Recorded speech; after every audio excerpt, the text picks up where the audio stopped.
Bonjour à tous, je suis Mathieu Zecchini et j'incarne le rôle de Istos, l'assassin et le druide dans la série Noob, donc le frère de Sparadra. Bonjour, je suis bien Spardra comme indiqué par Istos et je suis Frédéric Zalfanil aussi dans la vraie vie malheureusement et j'incarne donc le rôle de Spardra, ça fait 2 fois que je viens de le dire, en fait je suis une véritable merde et on me fait des grands signes là-bas pendant que je fais des affaires, je suis un peu déstabilisé et du coup oui j'incarne le frère, le grand frère d'Istos dans la web série, je suis le pré-thriller niveau 100 et collectionneur de Small Beef. Alors maintenant Noob ça fait plus de 8 ans que ça existe, donc ça fait un petit moment, c'est une aventure sur le long terme. Actuellement on est en train de finir la trilogie, on a sorti le film 2 il y a un mois maintenant et on est en train de travailler sur le film 3 qui va vraiment encore monter crescendo sur la fin de cette licence et de ce cycle de Noob. Donc on est vraiment content des tournages, il y a des scènes qui sont vraiment sympas, qui promettent pour la fin de cette trilogie. Je sais pas toi ce que t'en as pensé, t'en es content de tes dernières scènes ? J'ai du mal à te dire. Oui, je suis très très content des dernières scènes. Je pense que ça va se finir en apothéose. Les gens vont être très contents. Il va y avoir beaucoup de choses dans ces dernières scènes, de l'émotion, de l'action et tout. Non, vraiment. Le film 3 va être très très très sympa. Et il reste encore quelques scènes à tourner qui, à mon avis, seront aussi très très sympas. Mais je pense que ça va être un beau final.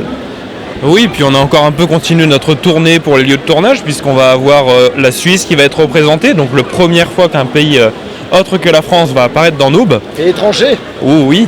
On va aussi avoir quelques scènes tournées en Alsace et en Lorraine, bien évidemment dans le sud, à Toulon, en Normandie. Donc encore une fois, vraiment beaucoup de paysages et de régions représentées.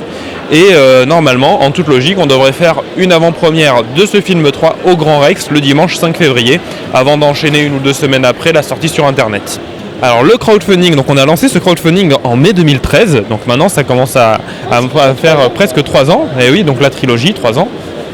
C'est vrai que ça a été assez surprenant, puisque au début on avait misé sur un objectif à 30 000 € pour pouvoir faire un film. Il s'est avéré que ces 30 000 € on les a atteints en un soir. Donc déjà ça c'était énorme, c'était impressionnant, jamais on s'y attendait. Pour résumer la chose, c'était marrant parce que le téléphone de Fabien, à chaque fois qu'une contribution était faite, recevait une notification et donc vibrait. Et ce premier soir-là, en fait, il n'a cessé de vibrer et se déplacer constamment sur son bureau. Donc c'était vraiment un truc de fou. Puis à la fin, on s'est retrouvé avec près de 700 000 €. Donc c'est vraiment impressionnant. C'est vraiment une énorme surprise. Tu es recordman européen de crowdfunding d'ailleurs. Oui. On a toujours ce statut de recordman actuellement dans le domaine du crowdfunding, avec contrepartie. D'accord. Voilà. Parce qu'il y a plusieurs types de crowdfunding. Après c'est technique, on ne va pas rentrer dans les détails. Mais ouais, c'est vrai que c'est vraiment une belle surprise qui a été ensuite reprise par... on est déstabilisé encore derrière. Qui a été reprise par une nouvelle surprise qui a été le remplissage de 2 fois le Grand Rex, où je pense qu'on a vraiment vécu une belle expérience.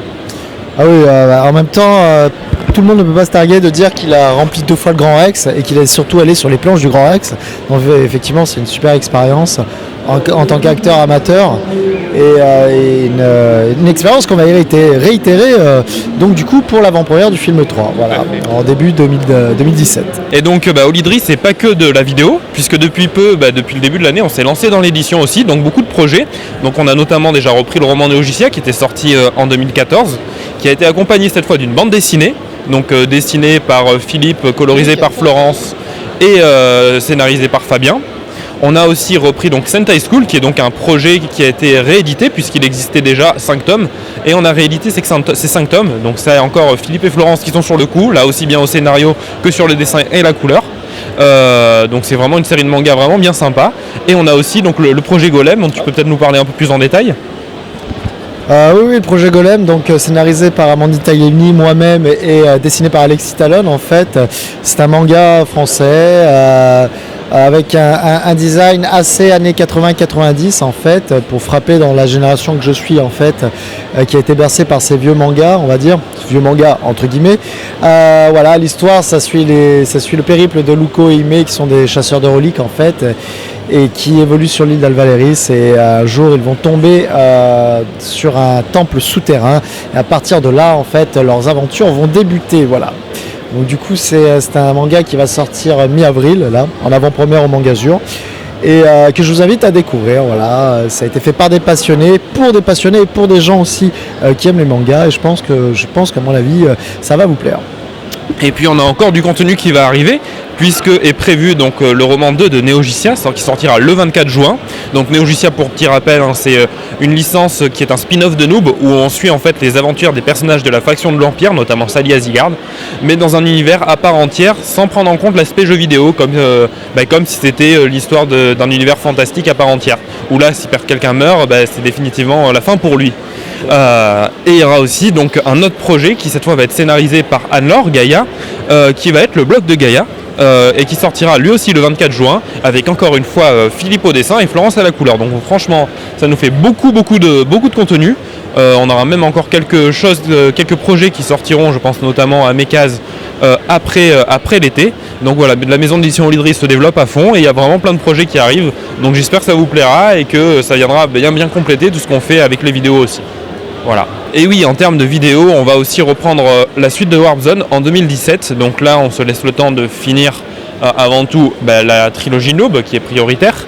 Et une fois que ça sera fini, on va relancer le Warzone Project avec un reboot qui sera vraiment une série qui reprendra à zéro totalement et qui reprendra les codes de ce qu'on a pu voir dans la première saison de Warp Zone. Donc on espère que ça vous plaira encore une fois. Et donc voilà, pour tous les projets qu'on va avoir, on espère que vous allez continuer à nous suivre. Nous on est à fond toujours pour vous présenter plein de projets. Et on se donne rendez-vous aussi dans les salons, on a l'occasion de vous rencontrer, donc c'est toujours vraiment sympa. Et on se donne rendez-vous le 9-10 avril au TGS Spring Break. Oui. Et ensuite le 17, 18, il me semble 19, je suis pas sûr des dates. Le week-end d'après en fait à Toulon pour le Manga d'Azur dans notre fief, on joue à domicile. Et le week-end d'après à Lille. Et le week-end d'après à Montpellier.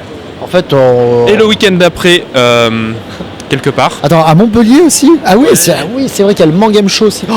Et la semaine prochaine, on est aussi en Suisse. En fait, allez sur le site qui est noob-tv.com. Noob-tv.com, vous verrez, il y a un partie agenda. Donc vous verrez, il y a un tiré agenda, vous regardez, vous aurez toutes les dates pour nous suivre sur les conventions. Venez, ça nous fait plaisir. On se fera un plaisir de vous dédicacer tout ce que vous voulez. Il y a beaucoup de produits, il y a PGM Stuff aussi pareil.